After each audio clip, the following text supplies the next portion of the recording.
Today, we're covering a major development in Justin Baldoni's multi-million-dollar lawsuit against the New York Times. A judge has just made a decision that could change everything in this high-stakes legal battle.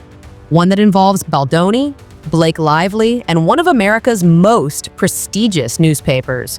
U.S. District Judge Louis J. Liman has granted the New York Times request to pause all discovery proceedings while considering their motion to dismiss from the case. On March 4, 2025, the judge noted that the Times presents substantial grounds and a strong showing that its motion to dismiss is likely to succeed on the merits. This is a significant setback for Baldoni in his legal fight, which now involves over $400 million in claims.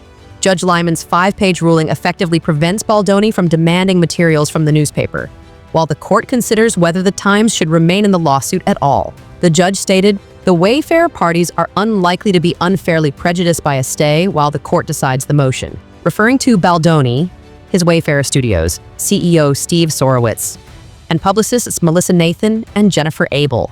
This legal battle began on December 21, 2024, when the Times published an article titled, "We Can Bury Anyone Inside a Hollywood Smear Machine."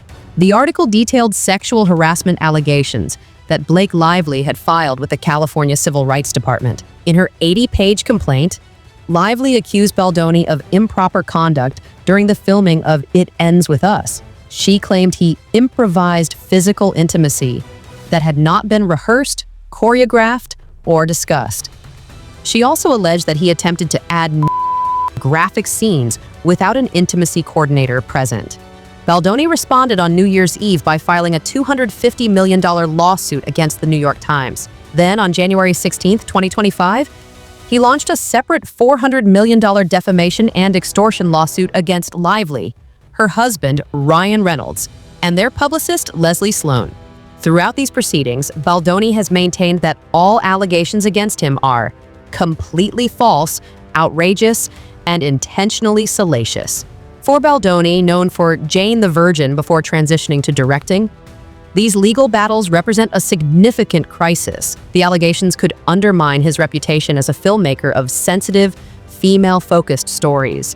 For Lively, this case coincides with her promotion of Another Simple Favor, scheduled to premiere at SXSW on March 7th. While It Ends With Us was commercially successful, despite the behind-the-scenes drama, the ongoing legal battle keeps these allegations in the spotlight. For the New York Times, this case is about defending journalistic freedom and First Amendment protections. Their motion argues that their reporting was legitimate journalism on a matter of public interest. The Times formally filed their motion to dismiss on February 28th, arguing that the Times does not belong in this dispute. They claim Baldoni is trying to drag the Times into their larger feud with Lively. Their legal team detailed reporter Megan Tuhey's journalistic process, noting that she contacted Baldoni's team on December 20th seeking comment on Lively's claims. A key point in Baldoni's lawsuit is his claim that the newspaper received a copy of Lively's complaint before it was officially filed, which he argues proves collusion between the publication and Lively's team. The Times maintains that their article quoted extensively from Baldoni's response, and even included a link to his full statement. A trial date is currently set for March 29, 2026, meaning this dispute could continue for another full year. After Lively raised concerns about Baldoni's behavior, she alleges she faced a coordinated campaign to damage her reputation, including having negative stories planted in the media, being isolated from the film's promotional activities. Legal experts suggest that Judge Lyman's language strongly indicates he's leaning toward dismissing the newspaper from the case entirely. If the Times is dismissed, Baldoni would still have his separate case against Lively and Reynolds, but losing against the newspaper could undermine his credibility in that litigation as well. For the Times, a dismissal would represent a significant victory for press freedom, reinforcing media organizations' ability to report on misconduct allegations involving public figures without facing crippling litigation.